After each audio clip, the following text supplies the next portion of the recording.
Buen día a todos. Estamos en Algo por Decir Televisión a través de Canal 5 Televisión, también por radiosudamericana.com, lo que es la página de la radio. En el día de hoy lo invitamos a un amigo de la casa, el doctor Alejandro Amarilla. ¿Cómo te va, Alejandro? ¿Cómo andás? ¿Cómo estás, Daniel? Un gusto estar contigo y con toda la audiencia en este domingo caluroso. Sí, está pesadito. Vos sos un estudioso de la medicina, vos permanentemente te estás actualizando. ¿Qué es lo último que leíste de coronavirus? Te digo, no te voy a meter en un tema de infectólogos, nada de eso. No. ¿Qué es lo último que vos leíste, que vos te interesó?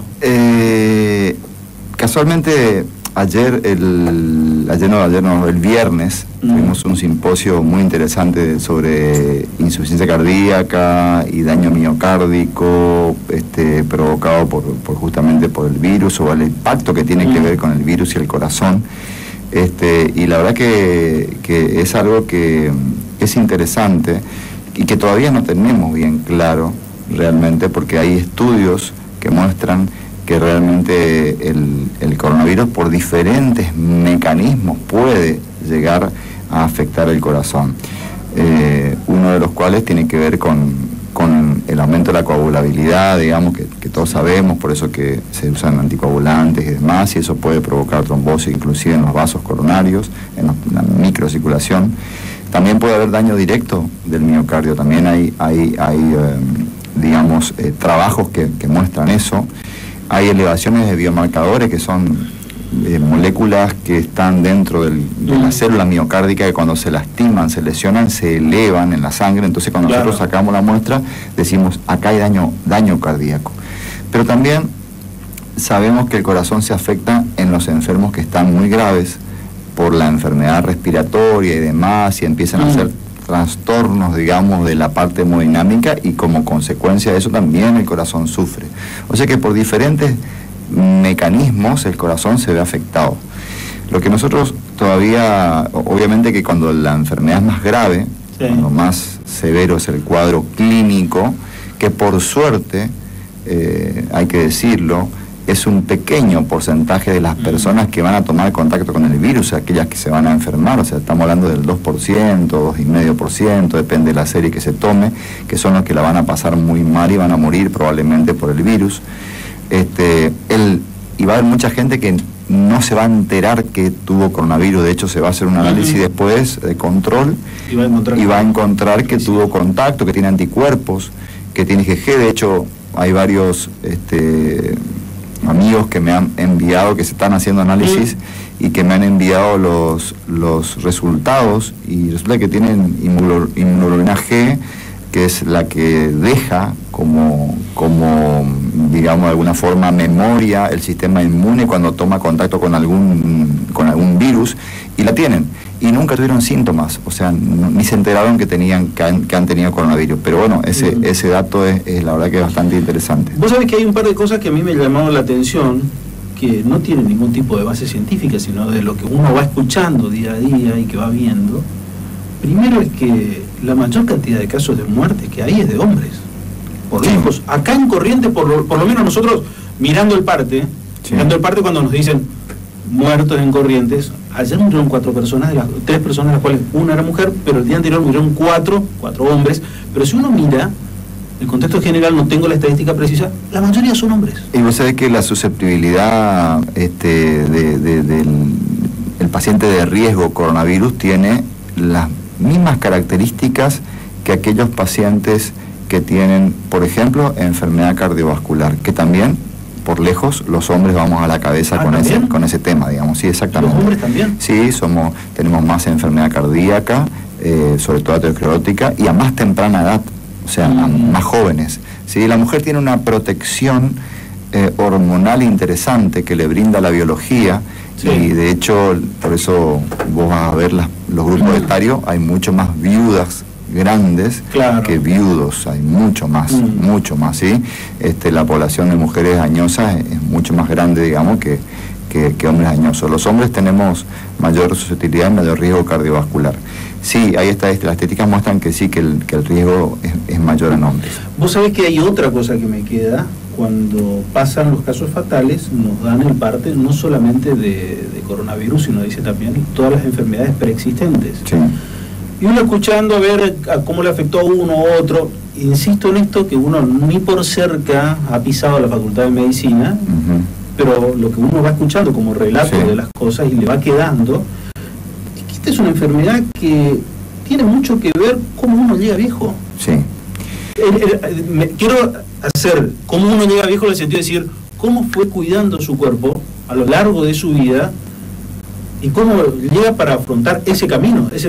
¿Es así? Eso se llama reserva biológica, ¿sí? O sea, cuando uno evalúa a una persona para afrontar una enfermedad o un trauma o una cirugía, cuando uno hace una evaluación de esa persona, si va a soportar una operación, una cirugía, va a ser sometido, y en algún caso alguien te dirá, no, mejor no lo operes, porque tiene mucho riesgo, ¿está bien? Sí. Entonces, lo mismo cuando uno tiene una afectación de todos sus sistemas y tiene diversas enfermedades y esa reserva biológica se ve disminuida. Entonces, la reserva biológica nos habla de la posibilidad que tiene la persona de soportar una enfermedad grave. En este caso, obviamente, las personas que tienen diabetes, por ejemplo, las personas que tienen obesidad, las personas que tienen hipertensión arterial, las personas que tienen alteraciones o preexistencias de enfermedades cardiovasculares, ¿sí?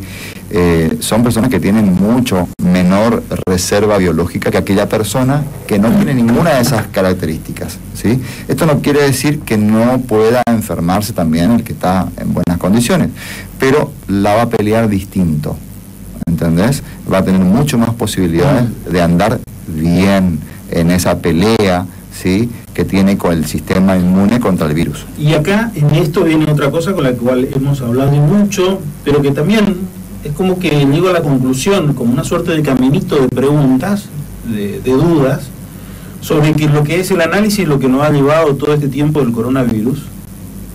Lo importante de la alimentación es la práctica de la actividad física.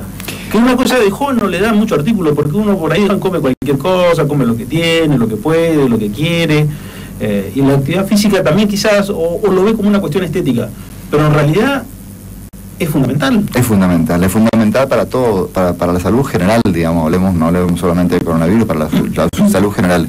Nosotros justamente creo que es importante recalcar que en estos momentos de contagio no solamente viene bien el cuidarse del contacto, del lavado de manos, sino también estar bien físicamente, estar bien emocionalmente, psicológicamente. Claro. El estrés juega un rol importante, y estar en buena forma de salud. Esto que no solamente habla de que ha pasado que las personas en aislamiento han aumentado de peso, por ejemplo, ¿viste? Entonces eso de alguna manera lleva a estados proinflamatorios en el cuerpo, o sea que nuestro sistema digamos vascular y demás tiene un grado de una inflamación crónica permanente provocada por justamente ese tejido adiposo en exceso que tenemos y la falta de actividad física. O sea, digamos que el sedentarismo, que el aumento de peso y que el exceso de estos alimentos nos provocan inflamación. Y al contrario, una buena alimentación, la actividad física, por supuesto, no regular, digamos, no eventual, no esporádica, no extremadamente intensa, sino una cosa regular y moderada, nos lleva a estar en un estado de menos inflamación. Entonces, en esas condiciones, cuando uno está en mejores condiciones, es donde va a tener mejor evolución para cualquier cosa, ¿eh? ¿El peligro del coronavirus dejó de que miremos otras cosas importantes? Sin duda. Yo creo que nos hemos, de alguna forma,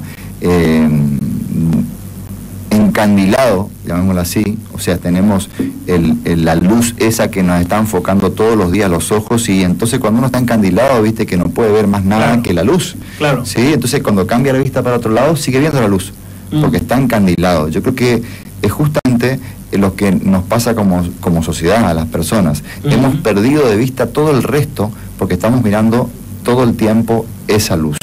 ¿Y por qué pasa esto? Es lógico, el ser humano de alguna manera venía en una etapa de su evolución donde había superado las enfermedades infectocontagiosas en general. Había muy pocas eventuales brotes epidémicos de algún otro virus o bacteria o qué sé yo, pero que no era gran cosa y eran en lugares pequeños. Ahora estamos ante una pandemia. ¿Qué significa esto? Todo el mundo, o sea, todo el mundo está mirando lo mismo, todo el mundo está sufriendo lo mismo. Claro. Entonces nos llega información de todos lados. Eso nos encandiló realmente y nos olvidamos de todas las otras causas de muerte que justamente, si uno se pone a pensar, las causas de muerte son las mismas que eran antes del coronavirus, siguen siendo las mismas, no han cambiado, son las mismas y son las que tenemos que seguir luchando hoy día para poder evitar que las personas se enfermen. Y esa no la estamos Pero viendo. vos qué me estás queriendo decir, que en realidad hay más personas que se mueren por paros por infartos que por coronavirus en Corrientes. Sí, totalmente. Fíjate cuántos muertos hay de coronavirus. Yo te invito a que miremos las estadísticas de personas que fallecen por enfermedad cardiovascular. ¿Sí? Sí. Y ten en cuenta que dentro de ese grupo de pacientes que tienen coronavirus, hay un montón de enfermos que terminaron muriendo por eventos cardíacos, pero en el contexto de la enfermedad coronavirus, ¿está bien? Igualmente la causa es coronavirus, ¿correcto? Pero tenemos un montón de personas, todos los días la unidad coronaria del Instituto de Cardiología está llena de pacientes enfermos, internados, que se salvan o que no se salvan, ¿sí? Pero que muchos de ellos fallecen en las casas y que tienen enfermedad cardiovascular. Y esa enfermedad cardiovascular que la seguimos atendiendo es la que de alguna manera la población la descuidó. Los hemos descuidado de todos los lugares. Pero también me dijeron quédense en su casa, sí. No vayan al centro de salud, sí, no vayan al médico. Los mensajes fueron eso. Me decían a mí, bueno, en mi casa están aislados, ¿qué? Sí. Los mensajes fueron así y yo creo que cuando suceden cosas que vos tenés incertidumbre, no sabés, recoger la información que te viene de afuera. Entonces, vos acordate que en los inicios de este problema, de la pandemia, la primera información venía de China, después tuvimos información de Europa, ¿sí? Parece que estaba lejos, pero de repente de Europa saltó a América, ¿sí? Y ya se convirtió en un problema de todo, del mundo entero. Entonces, cuando nosotros veíamos lo que pasaba en otros países, nos generó miedo, nos asustó.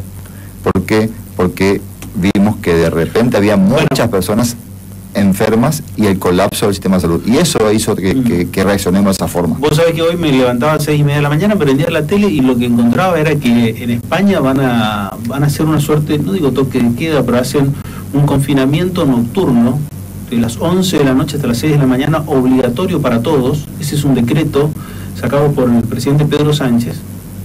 Hasta abril. Bueno, esto es un tema... Hasta abril. Estamos a octubre, está tirando abril. Sí, Uruguay cerró las puertas. Las fronteras para el verano, porque no solamente tiene miedo a Argentina, tiene miedo a Brasil también. Por supuesto. ¿Por qué? Porque el problema básicamente, Daniel, está en el número de contagios, porque ya dijimos, de 100 personas contagiadas, solamente 2 van a ser, o sea, va a haber 5 o 6 que me van a ocupar el sistema de salud. ¿Está bien? Claro. Que me van a ocupar la terapia intensiva, que es lo que más me preocupa, digamos. Los otros la van a pasar, 20 de los 100 van a tener síntomas. De ahí 5 van a ir al sistema más complejo de salud y 2 van a estar muy complicados o 3 y van a morir, ¿sí? Pero el problema está... El 50% que terapia intensiva muere. Exacto.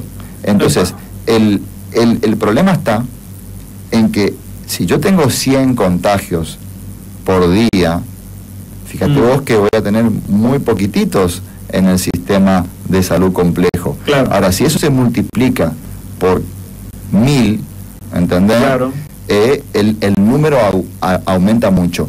Y básicamente el problema está en el sistema de salud, que no está preparado para un volumen grande de enfermos complicados, ¿sí?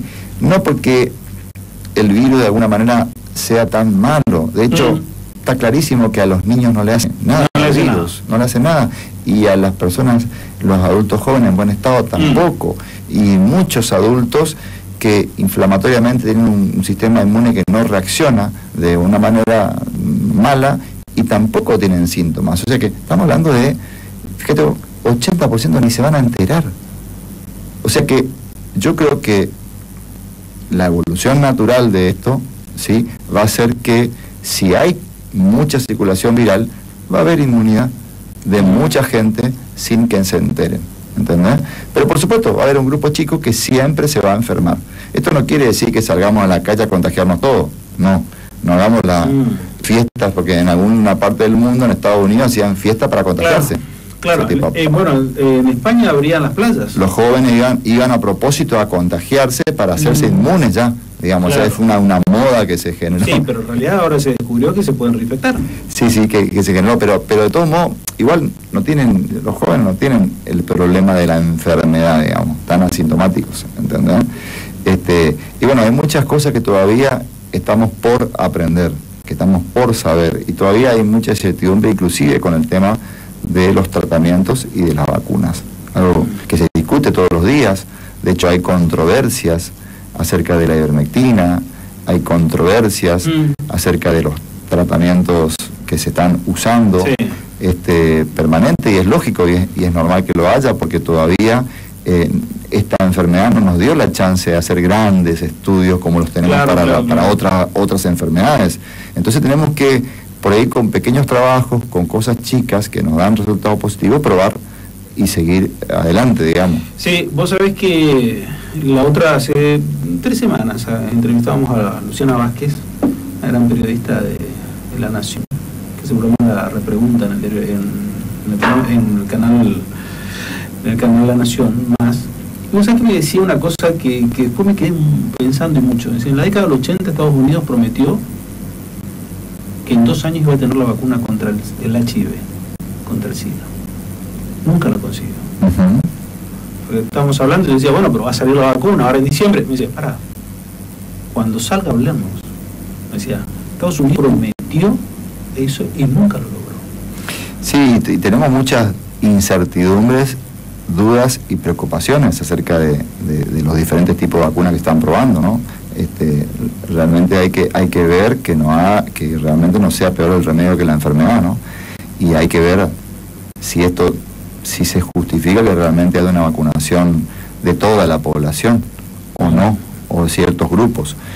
Bueno, son todas discusiones que hoy están, y que por supuesto que cada uno tiene su opinión, que la Sociedad de Infectología dice una cosa, que la gente de terapia intensiva dice otra, y que bueno, cada uno tiene derecho a de alguna manera tener su opinión, porque la verdad es que la opinión uno la va formando de lo que va viendo, escuchando y leyendo. Y a veces, inclusive hemos tenido trabajos que se han publicado en revistas científicas de buen nivel que han sido retirados y pedido disculpas por la publicación. ¿Sí? ¿Sí? Fíjate vos de lo que estamos hablando, Daniel. Así que, a ver, ¿a quién le creemos? ¿Entendés? ¿A quién le creemos? Podemos leer mucho, podemos todos los días nos dicen una cosa distinta. Sí, Yo me acuerdo del comienzo de todo esto, cuando entramos ahí, la discusión del barbijo. La discusión del barbijo. La discusión del barbijo. Uno decían, sí sirve, otro decían, no sirve, otro sí sirve, otro no sirve. La OMS decía que no, y el Centro de Control de Enfermedades de Estados Unidos, el CDC, decía que sí. Y entonces salió una publicación diciendo, bueno, hay que usar barbijo, y la OMS salió a decir que no. Y acá hubo grande controversia, digamos, de alguna manera, claro. porque primero decían que no, que con 1 metro de distancia era suficiente, después no, aparecieron los 2 metros de distancia, un poquito más lejos, porque claro. De hecho, que se quedaban mucho más en los lugares, y después que no. Bueno, cuestión es que toda esta controversia que se genera, lógicamente, tiene que ver con la incertidumbre, con la duda y con el desconocimiento. Vos interactuás, bueno, este año no, evidentemente no pudiste hacerlo, pero permanentemente viajabas. Me imagino ahora todos esos cursos que hacías, que viajabas antes, lo haces por Zoom. Todos, más o menos, todos.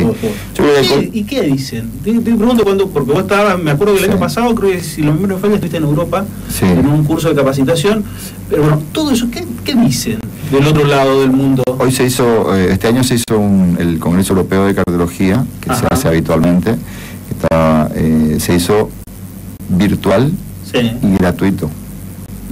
O sea que el mundo entero pudo asistir, digamos, a esto de eso. Bueno, se habló de la cardiología, se habló del virus relacionado con la cardiología, mucho se habló de esto. Pero bueno, todo esto, de vuelta, se habla de lo que está publicado y se habla de las pequeñas experiencias de los centros que que están pudiendo hacer experiencias, ¿está bien? Porque todos estamos tratando a los enfermos, ¿sí? Entonces es difícil investigar en el contexto del tratamiento permanente, ¿sí? Tenés que probar tratamientos en personas que están, digamos, algunos muy graves. Entonces se ha probado drogas que, por ejemplo, parece que no dieron resultado, y resulta ser que después de los análisis dicen, no, pero en realidad, ¿sabe qué pasa? Se la pusimos muy tarde, se la pusimos cuando el paciente ya estaba muy mal. Entonces, por ahí, si se la ponemos antes, si empezamos antes con las drogas, ¿sí? Cuando arranca con el problema, claro, es probable que tenga mejor efecto. Y bueno, fíjate vos de qué estamos hablando. No, pero fue mucha la dosis, capaz que tenemos que darle menos. Entonces, todo esto es así, es ensayo y error. No tenemos la certeza cuando, aunque sea, si en el laboratorio algo te da bien, sí, después cuando lo pones en la persona, no necesariamente. Es otra historia. Cambia mucho el contexto de personas por hemisferio, por características poblacionales. ¿Es lo mismo aplicar una medicina o algo para alguien que está viviendo en París? Se me ocurre que alguien que vive en Corrientes, teniendo en cuenta lo siguiente, no solamente por las características que de donde vive uno y otro, sino también por lo que es la estructura de la alimentación, por lo que es la historia, por lo que es la genética, por lo que es la genética de cada uno. Sí, totalmente. Nosotros nosotros los ensayos clínicos que se hacen de diferentes drogas se prueban en poblaciones, ¿sí? Claro. Entonces, a veces esas poblaciones que tienen muchos criterios de inclusión y demás, muy estrictos para probar diferentes tipos de tratamientos, sí, después cuando son llevados a la población general, a veces se quieren extrapolar esos datos que se hicieron en cierto número de personas y no son compatibles con toda la población. Por eso, cuando uno hace un estudio multicéntrico, tiene que tomar muestras de diferentes partes del mundo. Tiene que tomar un poco de Argentina, un poco de Europa, un poco de Estados Unidos, de diferentes lugares. Entonces, recién ahí, cuando vos tomás criterios de diferentes partes, número de diferentes etnias también, claro, por supuesto, edades, grupos etarios, o sea, todo eso, entonces la gente que se dedica a hacer estadística tiene que tratar de tomar una muestra homogénea de todo el universo para decir que algo sirve para todos.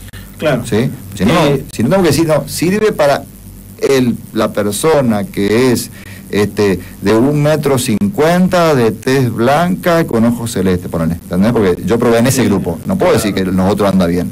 Y también lo que permitió mucho es el acceso a la tecnología, y ustedes, el instituto, con una app, también abren otro tipo de camino. Sí, yo creo que hay muchas cosas que siempre, en todas las crisis, el ser humano encuentra oportunidades, claro, y agudiza de alguna manera las posibilidades y el cerebro para poder salir adelante y encontrar la puerta. Y esto pasó en la tecnología en general, ¿sí? Fíjate vos que, si bien es cierto, el turismo se fue para abajo, todo lo que es tecnología creció muchísimo. Claro. Vos sabés que las aplicaciones que dan, que hacen reuniones a distancia, más Zoom, Meet, o sea, evolucionaron tremendamente, claro, ¿sí? Y bueno, y lo que es la telemedicina, que era algo que venían haciendo hace mucho tiempo tímidamente. Cuando decimos telemedicina, englobamos un grupo grande de cosas, no solamente una atención de un médico o un paciente, sino también una entreconsulta, también un apoyo, hasta cirugías robóticas a distancia se hacen, digamos, ¿sí? Con un cirujano de un lado del mundo con un joystick, y el otro lado del mundo otro cirujano que están poniendo las pinzas dentro de la persona, digamos, y se puede operar así. Entonces, toda esta tecnología creció muchísimo. Nosotros hemos empezado a hacer un desarrollo ya hace 2 años y pico. Jamás se nos ocurrió que podía existir un coronavirus en ese momento, claro, imagínate vos. Sí, no, ni por no. Entonces, la idea era simplemente acercar una herramienta para la persona que no estaba en Corrientes. Toda esa gente que viene de otra parte claro, del país o de otros países, el interior y demás, que necesita hacer un control y que lo puede hacer perfectamente bien a través de una videoconferencia, una llamada. Pero lo que veníamos viendo nosotros era que los médicos ya lo estaban haciendo. De hecho, lo hacemos todos los días, porque los pacientes nos están mandando WhatsApp, claro, porque les enviamos la receta a través del WhatsApp también, las fotos y demás, y se está haciendo en forma informal. Entonces la idea era tratar de generar un consultorio real que tenga todas las características adecuadas para que la persona sea atendida correctamente bien, son la privacidad que corresponde, tener una relación médico-paciente, la historia clínica, la información que el médico necesita para hacer una consulta, porque no es lo mismo que te manden un análisis de sangre por un WhatsApp que vos abras la historia clínica y puedas ver toda la información, claro, y te acuerdas, no, pero este paciente había sido que alguna vez ya le dio un medicamento y no le fue bien. Claro. Entonces imagínate vos que es otra cosa, totalmente distinta, y es lo que hacemos en el consultorio. Por eso nosotros decimos que las consultas de pasillo son realmente malas para el paciente, son muy malas para el paciente, igual las fotos enviadas por WhatsApp. Entonces, este sistema, el cardiológico online se llama, es un sistema que permite que la persona se baje la aplicación y tiene dos características importantes. Primero, que haga su propio archivo médico. O sea, vos te bajas la aplicación y podés guardar toda tu información médica en la aplicación, sin necesidad de que pidas turno con nadie ni que tengas con nadie. Esa parte es totalmente gratuita y tenés una herramienta para gestionar vos toda tu información médica. A partir de ahí no se tiene que perderte más un electro porque le sacas una foto y lo metes en el archivo, ¿sí? O una ecografía, o una indicación médica de otro médico, de una especialidad, y eso vas guardando. Y si el médico necesita ver eso al momento de la consulta, porque llegado el caso pediste un turno, lo tiene disponible ahí. Entonces la idea es que lo tenga. Y además el médico te hace tu historia clínica y te prescribe, y lo que te prescribe te queda automáticamente en la aplicación. O sea que vos, a partir de que él escribe en su historia clínica, eso pasa automáticamente a la aplicación y vos tenés tus indicaciones. Y ya está. Ya está todo. Última pregunta. Dale. ¿Te cambió algo la pandemia? Si me cambió algo a mí, sí. Mucho. No te estoy hablando de tu trabajo, te estoy hablando de tu vida. Sí, mucho. Yo te digo que personalmente, realmente tuvimos que aprender un montón de cosas, pero fundamentalmente te cuento algo personal. Sí. Yo tengo una hija de 19 años que empezó a estudiar medicina y comenzó hizo el curso de ingreso, rindió y entró en la Universidad Austral en Buenos Aires, en Pilar. Y obviamente habíamos alquilado un lugar para que ella esté allá y fuimos con ella para llevarla y compramos las cosas, todo. Cuando estábamos allá por dejarla, el día de un viernes fue una clase inaugural que tenían. Llegamos a Buenos Aires, nos estábamos instalando, todavía le faltaban cosas al departamento, un montón de cosas, ¿viste? Pero bueno, fuimos rápidamente a ponerle cosas y resulta que el domingo, que todavía estábamos ahí, se recibieron un comunicado que la universidad se cerraba por 15, 20 días, no sabían cuánto tiempo. Todavía está cerrada. Y todavía está cerrada. Y en ese momento decidimos que se volviese con nosotros a Corrientes, claro. por suerte, si no hubiera estado varada allá, no sé cuánto tiempo. Entonces, y a partir de ahí, ella está en mi casa estudiando por Zoom, con videos, con todo. La verdad que estoy muy contento con la educación que le están brindando, porque realmente es muy buena, Te digo que tienen herramientas tecnológicas. Y volví a estudiar medicina yo también, ¿no? Porque empecé, no tenía compañero de estudio, así que para muchas, anatomía, histología, bioquímica, que la estoy ayudando, digamos, en algunas, en la medida que yo puedo, por supuesto, y me puse a estudiar con ella. Y realmente fue grato eso, la tengo en mi casa, la tengo ahí, estudiando ella en Buenos Aires, pero en mi casa, y yo ando con ella. Lo impagable que estás al lado de ella. Y eso realmente fue un cambio importante, que no teníamos pensado, por supuesto, que no teníamos pensado para nada. Interesante. Y después te puedo hablar de mi otro hijo que por el otro lado, digamos, iba muy cerca de mi casa, a una cuadra y media, en su colegio.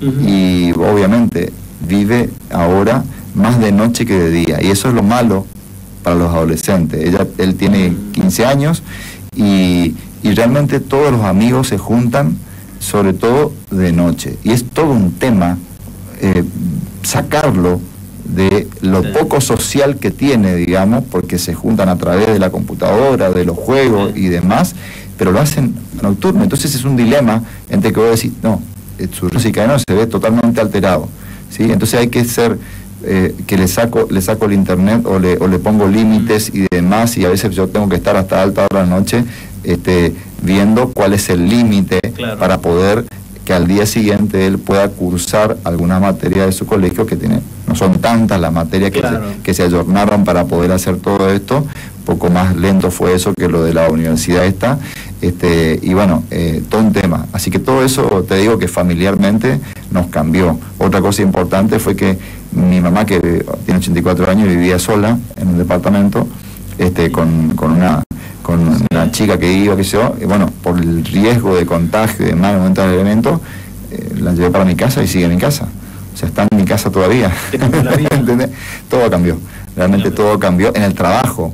Las condiciones del trabajo cambiaron absolutamente. Hemos tenido que cerrar en 2 oportunidades, lo cual nos provocó un montón de problemas, pero un montón de problemas.